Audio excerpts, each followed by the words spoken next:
The wind howled across the plains like a widow's wail, bending the golden grasses to its will. Dust curled in lazy spirals along the tracks as the afternoon sun slipped behind a bank of gray morning clouds. The train moaned into the station. At Stillwater Junction, a cluster of wooden buildings stitched together by prayer and stubbornness. Clara stepped down from the coach slowly, one gloved hand gripping the rail, the other clutching a leather satchel worn soft with years.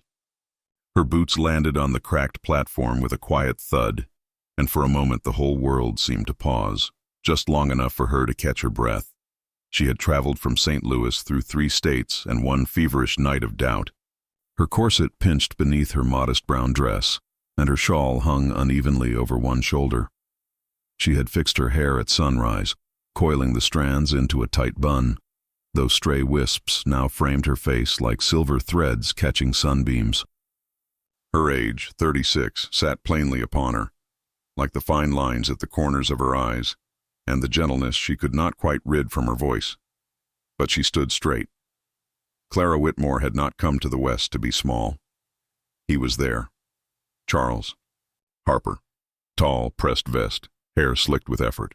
His arms were crossed, and beside him stood a wagon, polished and proud. The moment Clara saw him, her breath faltered, not from attraction, but from how quickly the weight of hope twisted into apprehension. He looked at her as one might regard a shipment come in the wrong size.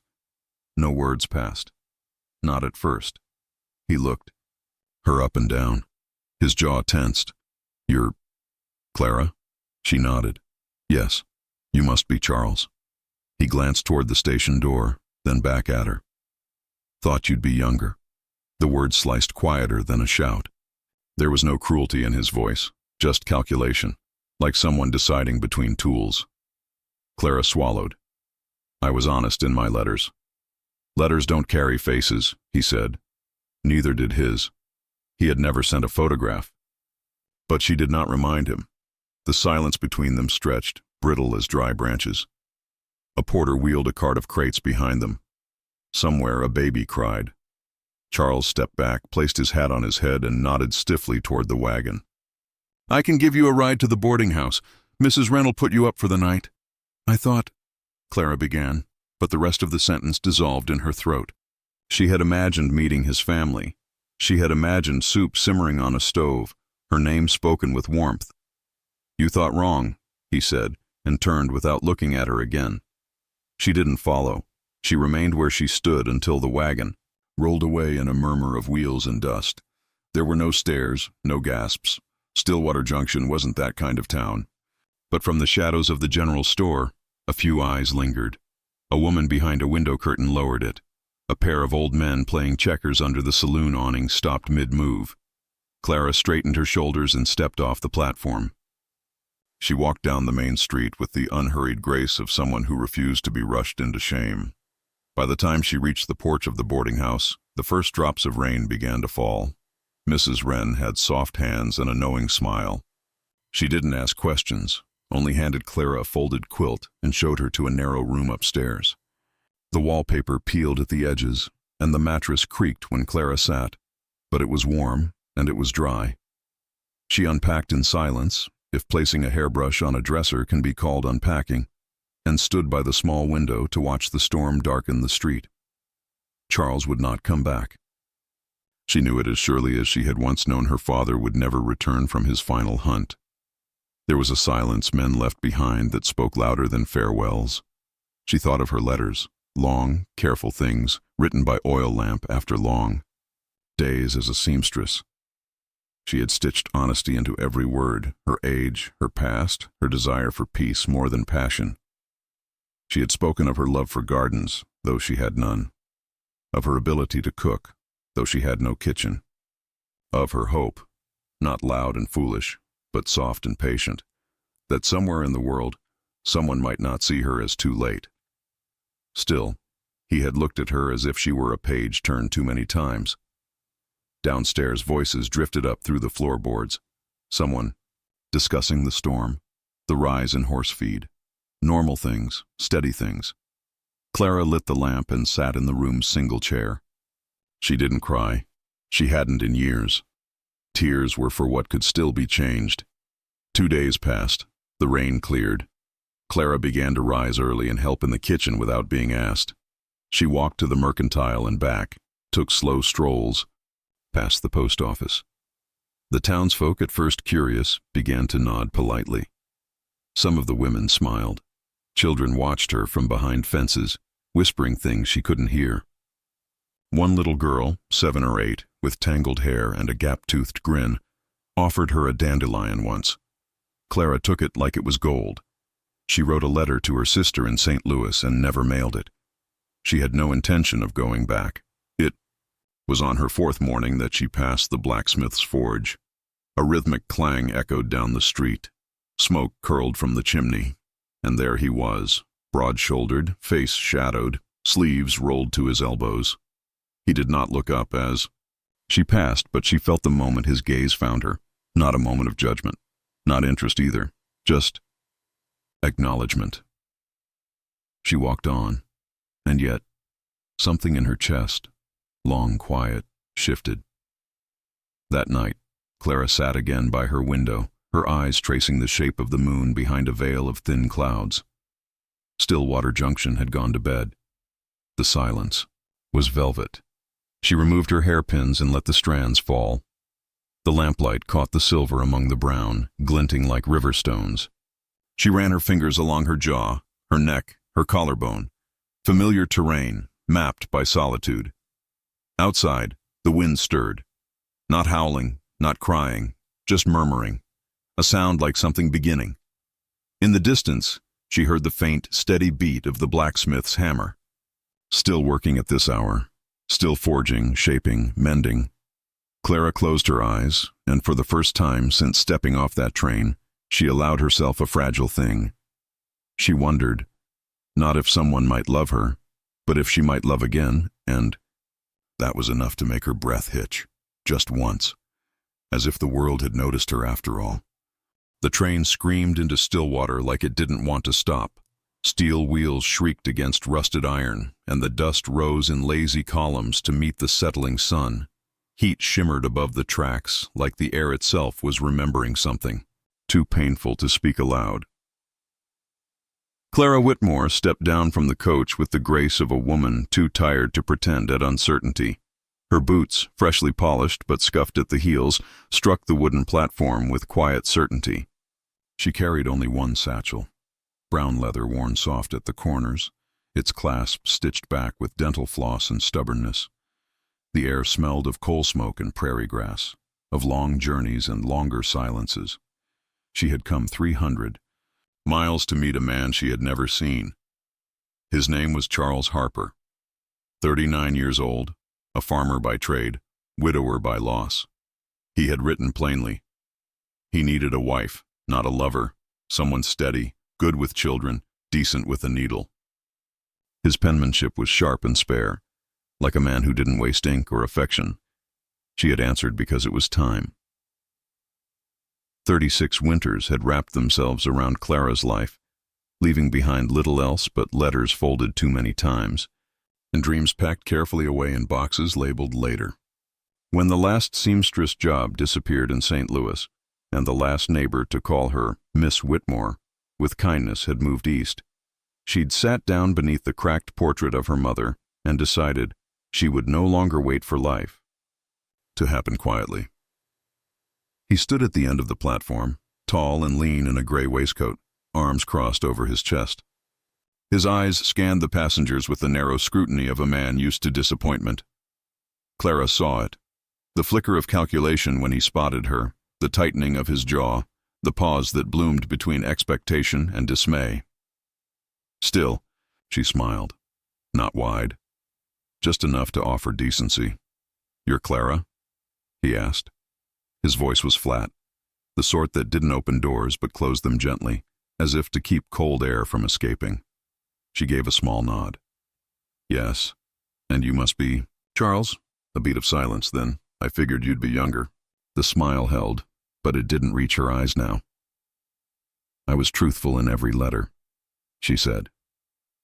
Charles took off his hat, ran a hand through neatly combed hair, and looked away. "Letters don't always paint the full picture." She waited. The wind pulled at the hem of her skirt.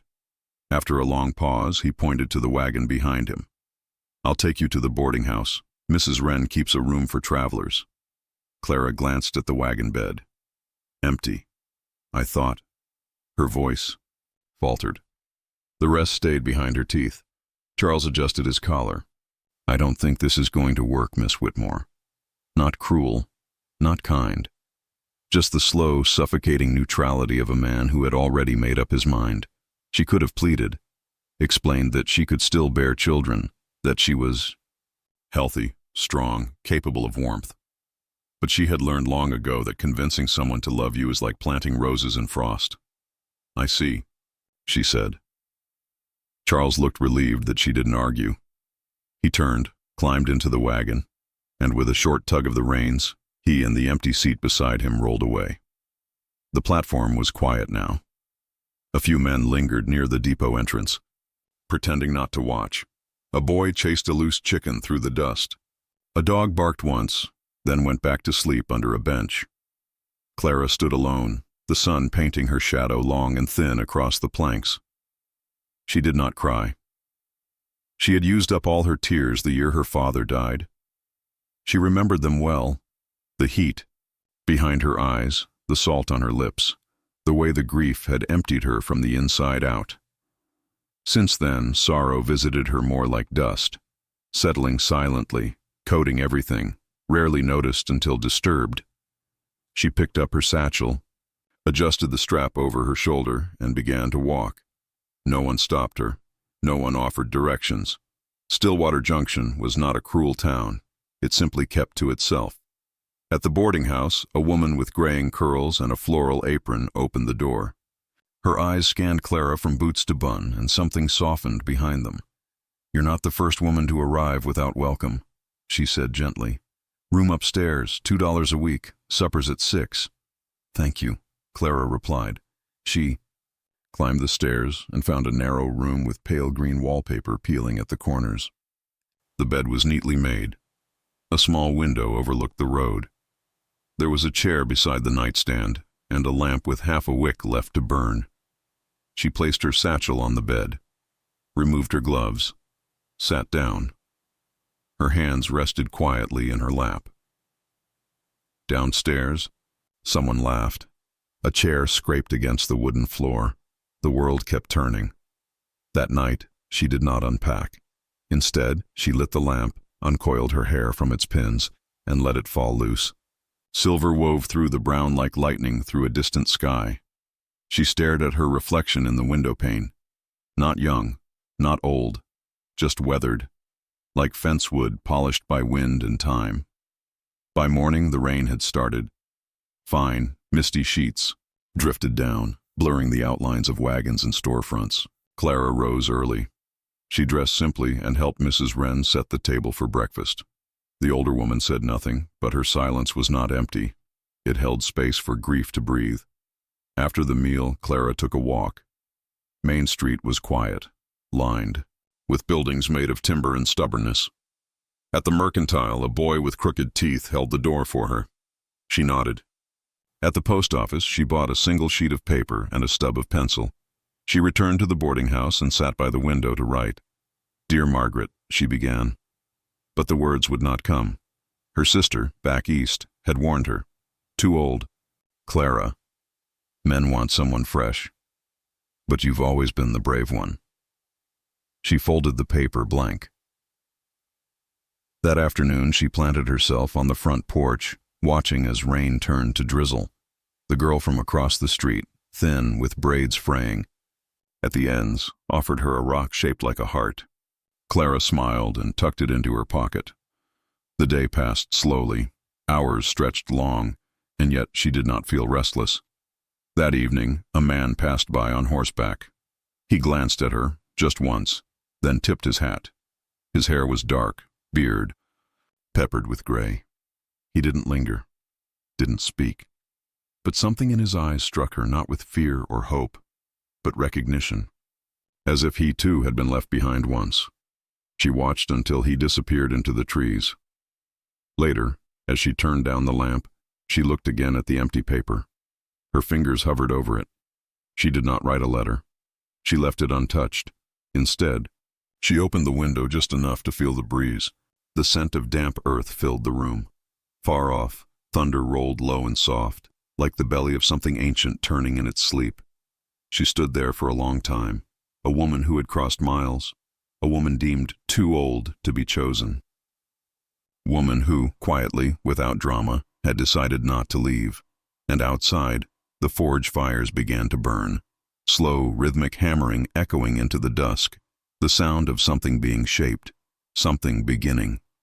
The town didn't speak of her, not aloud, not outright. But Stillwater Junction had a way of watching with its doors ajar and its porch chairs turned just slightly toward the street. Its silence wasn't cruel. It simply preferred to observe. Clara could feel it in the way conversations dimmed when she passed, in the lingering glances of the grocer's wife, in the way the minister's youngest child waved too eagerly and then hid behind his mother's skirts. She didn't mind.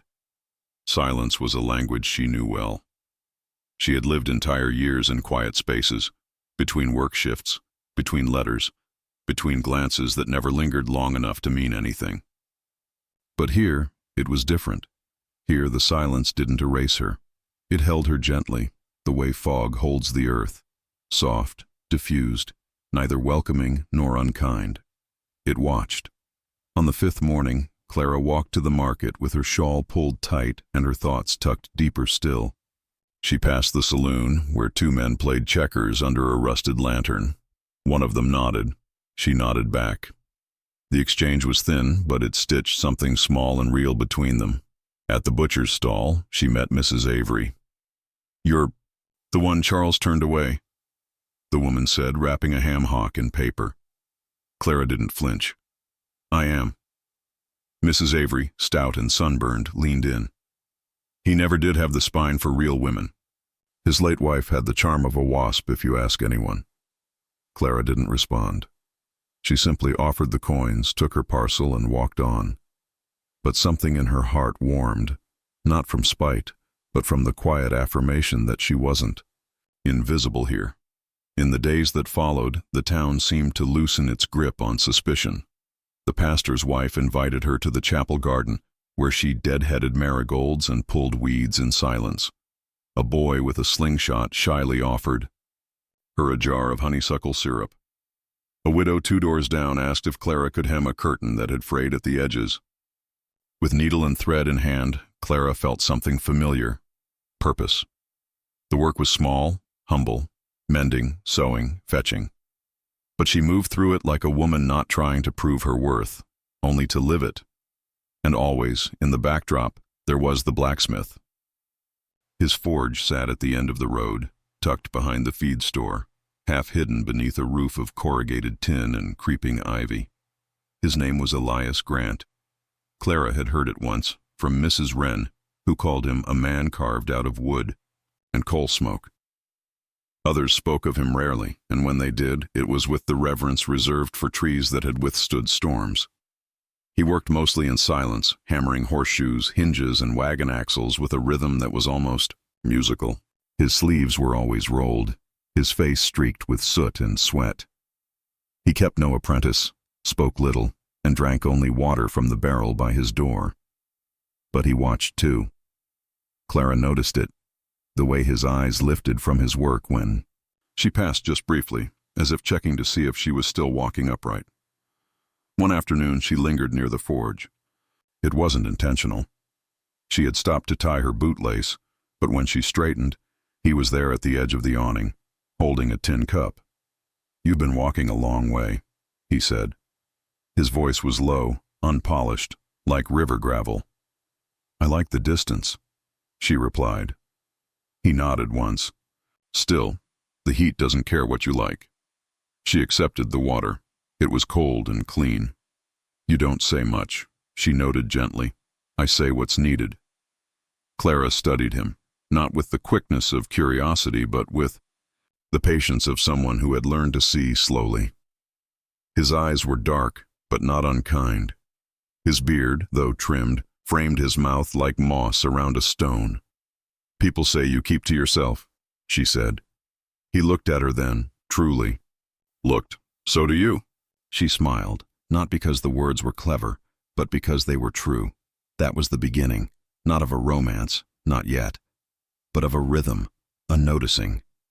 They did not seek each other out, but their paths began to cross with quiet intention. At the market, at the well, in the chapel garden where Elias delivered new hinges for the gate, and Clara knelt among the wild rosemary. They spoke in handfuls of words, shared nods, small things, but the town noticed.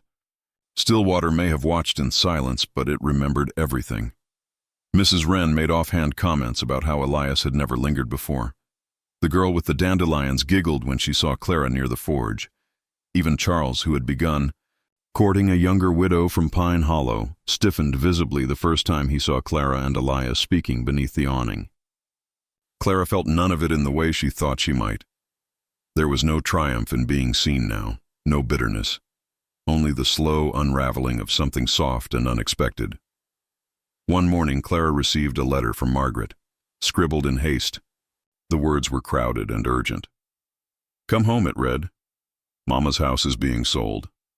There's nothing left here, but you can stay with me. I have the room now. Don't waste more time in a place that doesn't want you." Clara read it 3 times, then folded it neatly and placed it in the drawer. That afternoon, she sat on the porch and watched the road. Elias passed by with a cart full of iron tools. He didn't wave. He didn't speak. But he slowed, just a touch. And Clara felt it again. That gentle noticing, that small tether, invisible and warm. Later, after supper, she walked to the forge, not to speak, not to declare anything. Just to stand there, near the heat and the glow, while Elias hammered out a wheel brace. The firelight cast long shadows. Sparks danced in the air like fireflies without music. He didn't stop his work. But after a while, he spoke. "You planning to leave?" he asked. Clara didn't answer right away. She looked out into the street, where the moon rose pale above the rooftops, and the wind stirred the dust into ghost-like shapes. "I don't know yet," she said. "But if I do, I won't be running." Elias nodded once. The forge crackled. The anvil rang. "I don't talk much," he said after a long pause, "but I notice things."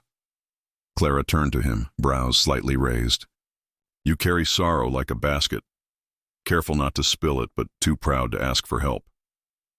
She blinked. The words didn't hurt. They healed. And she wondered, as the moon rose higher and the embers glowed deep red, what it meant to be truly seen, not as something lacking, but as someone enduring. She didn't move. Neither did he.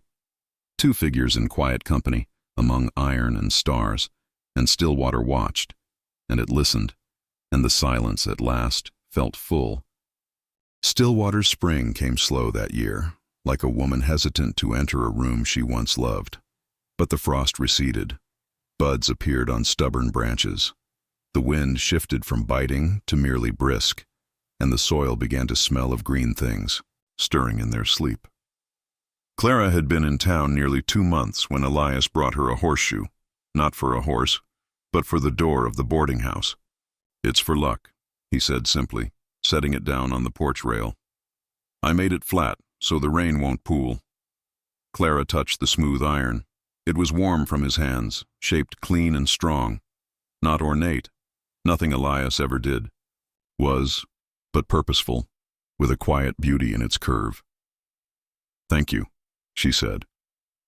He hesitated, then pointed to the tree across the road, where the dandelion-haired girl sat cross-legged with a basket of sticks. "She told me you like things that last." Clara smiled. "I like things that mean something." He gave a small nod, and for a heartbeat, it felt like the air between them folded in, soft, unspoken, true. From that day, he began leaving. Small pieces, a bent nail she could use as a letter hook, a door latch that didn't squeak, a tiny iron bird hidden beneath her garden gloves. He never asked for thanks, never lingered to see if she noticed, but he always placed them carefully, as if mending a world that had once frayed, and in return Clara began to stitch again, not fabric, but connection. She baked extra rolls and left them on the fence post near his forge. She brought him a bundle of mint to keep the smoke from catching in his lungs. She read aloud to the girls in the chapel garden, and once, when Elias passed by, she read just a little louder. He didn't stop, but he stayed longer than he needed to while delivering hinges. They were not in love. Not yet. But the ground between them was no longer fallow. It was waking. One evening, as the sun melted low over the prairie, Elias stopped, by the porch, with his hands full of tangled chain. "This was part of the mill's pulley," he said. "They threw it out, but I thought you might like it. Could make something from it." Clara took the rusted length in her hands. It was heavy, but not lifeless. "Why give it to me?" He shrugged. "You see what others don't." The words came out rough, but earnest. Clara looked up. "What?" "Do you see, Elias?" His mouth twitched, not quite a smile, not quite a frown. "I see someone who didn't let being unwanted stop her from staying kind." Clara swallowed. That night she polished the chain, took a few links apart, and by morning it hung beside the door in a perfect oval, a wind chime, soft and low, its voice barely more than a whisper. Mrs. Wren called it lovely. Elias said nothing when he saw it, only touched the topmost link with a thumb and walked on. But Clara knew. He heard it. Then came the letter. Another one, this time from Margaret's husband. A cousin had died, and the house was theirs now, a place near the river, quiet and cool. Margaret missed her sister. There would be no shame in coming home. Clara sat with the paper in her lap for a long while. The wind moved through the window. The chain sang gently, a song of metal and second chances. That night, Clara couldn't sleep. She lit the lamp, took out the paper, folded it in half, then in half again. The truth was, she did not know if Stillwater was her home. She only knew she no longer wanted to leave it behind. The following week, Elias stopped speaking. Not out of anger, but something in his eyes had shifted. She saw it in the way he moved slower, in the way his forge stayed cool some mornings, in how his gaze lingered toward the hills. "Are you unwell?" she asked one day, offering him water. He hesitated. "My brother's boy is sick. In Boulder. I may need to go." "For long?" He looked past her. "Could be." She nodded, though something in her chest pinched. He looked down at his hands. "You should know something before." "I go." Clara waited. "I was married once, long ago. She died in childbirth. I never forgave myself for not loving her better." The words landed not like a confession, but a reckoning. "I don't want to do that again," he said quietly. "Offer someone less than they deserve." Clara's voice was steady, but soft. "Then don't." He looked at her, and for once there was fear behind his eyes. Not of her, of what it meant to want something again, to hope. He left 2 days later. Clara watched the wagon roll out, Elias seated beside a man she didn't. No, he didn't wave, but he looked back once, just once. And in that glance was everything he couldn't say yet. Stillwater felt emptier after he left, but Clara did not shrink back into silence. She tended the garden, sewed buttons for the pastor's youngest, told stories to the children, walked to the edge of town each evening and waited beneath the wind. And the town, quietly, began to pull her in. Not just as the woman who had been left behind, but as someone who had stayed. Someone who had chosen to remain kind in the face of abandonment. Someone who noticed things. Someone who mended. 3 weeks passed. No letters, no word. Then one morning, the town awoke to thunder, not from the sky, but from hooves. A rider came fast up the ridge, cloak snapping behind him, wagon clattering loud and bright in the sunrise. It was Elias. His beard was longer, his coat dusty, but his eyes, they were clear. Clara stood on the porch as he stopped the wagon. She did not run to him. She stood still, arms at her side. He stepped down. "I needed to make sure," he said, "that what I felt wasn't just loneliness." Clara's eyes did not shine. They held steady. "And?" He moved closer. It wasn't. A pause. She stepped forward, one foot into the dust, heart steady. I'm not looking to be saved, Elias. I know. I don't need promises. I know. But I won't be chosen out of pity or fear or because I'm convenient. Elias met her gaze. I choose you because you've made me want to speak again. Because your silence isn't emptiness. It's peace. Because when I look at you, I feel not like a man who must offer something, but like one who is finally understood. The wind stirred the chain by the door. Its whisper was low and even, and Clara finally smiled. It wasn't a smile of triumph, or victory, or romance. It was the smile of a woman who had waited long enough to be certain that what stood before her was not rescue, but recognition. Stillwater watched, not in silence now, but in stillness, as if holding its breath, knowing that something long buried had begun to bloom, and deep in the forge behind them, the coals began to glow once more, the sound of metal shaping metal, of something real being born. The dust came first, not in a storm, but in the hush before it, a trembling in the leaves, a warning in the wind. It slipped through windows and curled beneath doors, settling on floors like the breath of something long forgotten. Clara was sweeping the chapel porch when the dog barked, not a playful sound, but a sharp, guttural cry. A warning. She turned toward the ridge and saw it, a wall of wind stitched with sand and shadow, rolling across the prairie like a beast with too many mouths and no eyes. The sky turned copper. The sun vanished. The land braced. Clara dropped. The broom! Get inside! She called, her voice swallowed almost at once. Close the shutters. The girls she'd been watching scrambled, eyes wide. Clara gathered the smallest in her arms, heart beating steady, though her breath had already begun to taste of grit. She reached the chapel door just as the dust slammed into Stillwater. It roared like loss. Wood groaned. Glass cracked. The air turned to iron and ash. Inside, people cried out. Somewhere, a child sobbed. Somewhere else, a hymn began, not out of hope, but memory. Clara held tight to the children, her own body the wall between them and the world. The dust clawed at every crack, searching.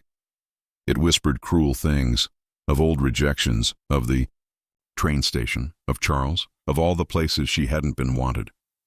It curled into her thoughts like vines, hungry and mean, and then she heard it. Footsteps, not panicked, not wild, just steady, and a voice just above the howl. Clara? She blinked through the dim.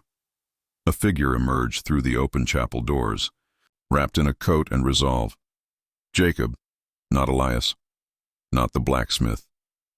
Jacob, the quiet man who fixed wagons and read psalms without needing the pulpit. He was covered in dust, eyes red, hands raw, but they reached toward her like roots through dry earth. I came to find you, he said simply. She stared at him. You shouldn't be here. He smiled, not out of mirth but relief. Neither should you. But you are. He knelt beside her and took the child from her arms, gentle as water over stone. The others pressed close, drawn to something they didn't yet have words for. The storm pounded on. They waited it out in the chapel's heart. Clara, Jacob, 3 children, and the slow rhythm of breath shared in fear. And when the storm finally passed, it did not do so with drama. It simply stopped, like sorrow that had said all it could, and now stepped aside. The town emerged broken, but breathing, windows shattered, crops flattened, roofs peeled like old bark. But no one was lost, no graves dug. Stillwater had held, and Clara had too. She sat on the chapel steps as dusk painted gold across the wreckage. Her hands were raw, her dress torn, but her spirit, that quiet thread of something that had refused to unravel, was still stitched tight. Jacob sat beside her. He did not speak at first, just passed her a cup of rainwater, the first clean thing all day. Then finally, he looked at her. I once thought love had to come in loudly, he said. Thunder and declarations. But now I think it's more like a house built by hand. Quiet. Work. Day after day, a door that doesn't creak, a cup that's always full. Clara listened. Jacob's eyes searched the horizon where the storm had gone to sleep. I saw you in the storm, not just today, from the moment you stepped off that train, and I've been watching ever since. Not because you were wounded, but because you stayed kind, even while healing. He turned to her. And I knew, if I ever loved again, it would have to be someone like that. Someone like you. The silence that followed did not ache. It settled like quilt over skin. Clara looked at her hands, the same ones that had sewn dresses, carried children, caught firelight, and realized they were no longer trembling. I thought I needed someone who would rescue me, she said softly. But I think I only ever needed someone who would recognize me. Jacob reached into his coat and pulled something out, a single nail, bent at the tip, polished to shine. I found this after the storm. One of yours, I think, from the porch you helped build. Clara took it. It was warm. A nail isn't much, he said, but it holds things together. She closed her fingers around it and understood. Not every confession comes with roses. Some come with dust still on your face and a nail still in your hand. That night, they walked through still water, not arm in arm, not yet, but step by step. The town was bruised, but not beaten, and in its quiet recovery, love bloomed slow. Elias returned a week later. He had not heard of the storm. He brought a new anvil, a gift of firewood, and an apology wrapped in silence.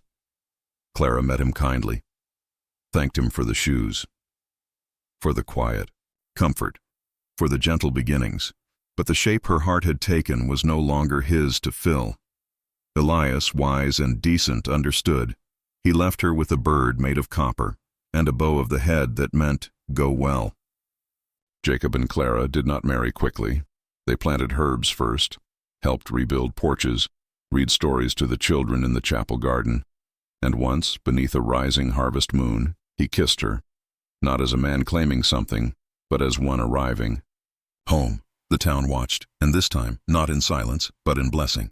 And so, dear friend, if you find yourself waiting for a train that doesn't come, or watching a door that stays shut, if you've been told you're too late, too much, too little, too old, too broken, remember Clara, who stepped off the platform with her hope wrapped in a satchel and found not the man she was promised, but the one who waded through storms and held nails like sacred things. Not all love enters with a trumpet. Sometimes it walks in after the wind has passed. Sometimes it is the one who holds your hand while the dust still falls. And sometimes it doesn't speak until it knows you'll truly hear it. Let it come. Wait for it, yes. But live while you wait. Grow your garden. Rock the children. Write the letter. Mourn what you lost. Dance when the music surprises you. And when it comes, answer with both feet planted and your soul unguarded. Dear wanderers beneath wild skies, if this tale filled your heart like dusk fills a canyon, leave us a sign, a like, a comment, a small ember of your own. Tell us where you're watching from, what river or ridge or city light. Your words may be dust to some, but to us they are gold. Subscribe if you wish to meet again around this quiet fire. And until then, remember, love waits. Not because it is slow, but because it is certain. It is not the storm. It is the hand that finds yours after, and it always knows the way home.